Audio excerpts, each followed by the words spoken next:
Kira kalau apa namanya, keputusan kan kita melonggarkan PPKM. Tujuannya agar, konsumsi masyarakat bisa berkembang selama periode Natal dan Tahun Baru, dan ini akan mendorong, perkembangan, ekonomi dan saya kira pertumbuhan ekonomi akan semakin baik begitu.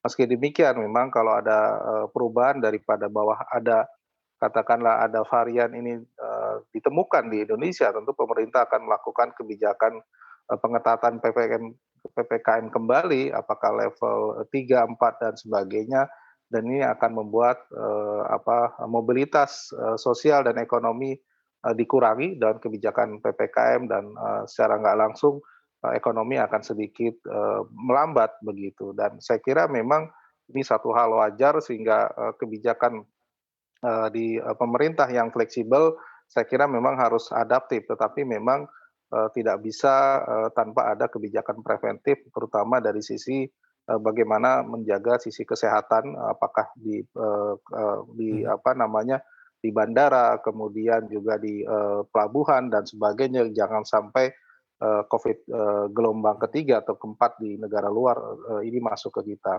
Yang kedua tentu saja, vaksin. Saya kira vaksin ini harus dipikirkan agar lebih merata lagi karena kalau kita lihat baru 50-an% untuk vaksin yang, pertama, yang 2 kali baru sekitar 35%, saya kira juga, perlu dipertimbangkan untuk diperluas begitu. Dan saya kira kemungkinannya adalah booster juga akan dipikirkan, terutama untuk beberapa jenis karena sebagian besar kita menggunakan vaksin dari, Sinovac yang di negara Mhm. ada booster-booster yang, perlu dipertimbangkan untuk diterapkan di kita begitu. Baik.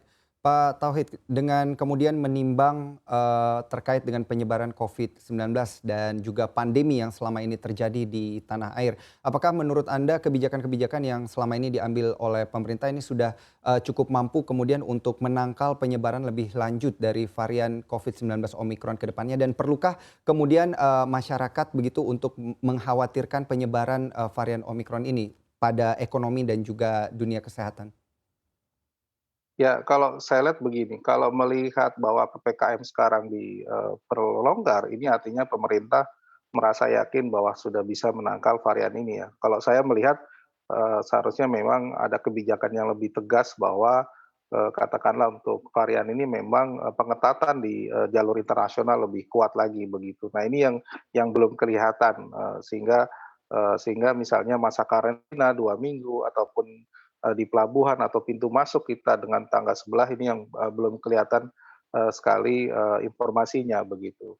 Nah, namun demikian saya kira memang, varian ini kan kalau di negara lain, cepat sekali, penyebarannya. Nah, ini yang belum ada, katakanlah skenario plan A, plan B, plan C-nya seperti apa, dan saya kira ini harus disampaikan ke publik, apabila di satu titik A, B, C, D, apakah, masih kebijakan PPKM-nya, naik status atau misalnya katakanlah ada perubahan skenario yang lebih, cepat untuk, vaksin dan sebagainya untuk menangkal, katakanlah, virus ini terutama Mhm. misalnya pada kelompok-kelompok vulnerable ya, apakah golongan lansia, kelompok lain yang masyarakat yang memang tidak mau divaksin. Nah ini yang saya kira harus cepat juga diterapkan sambil kita bersiap-siap kalau misalnya virus ini, menunggu di kita. Karena pengalaman kita 2 kali, menghadapi serangan virus ini baik di tahun 2020 maupun 2021,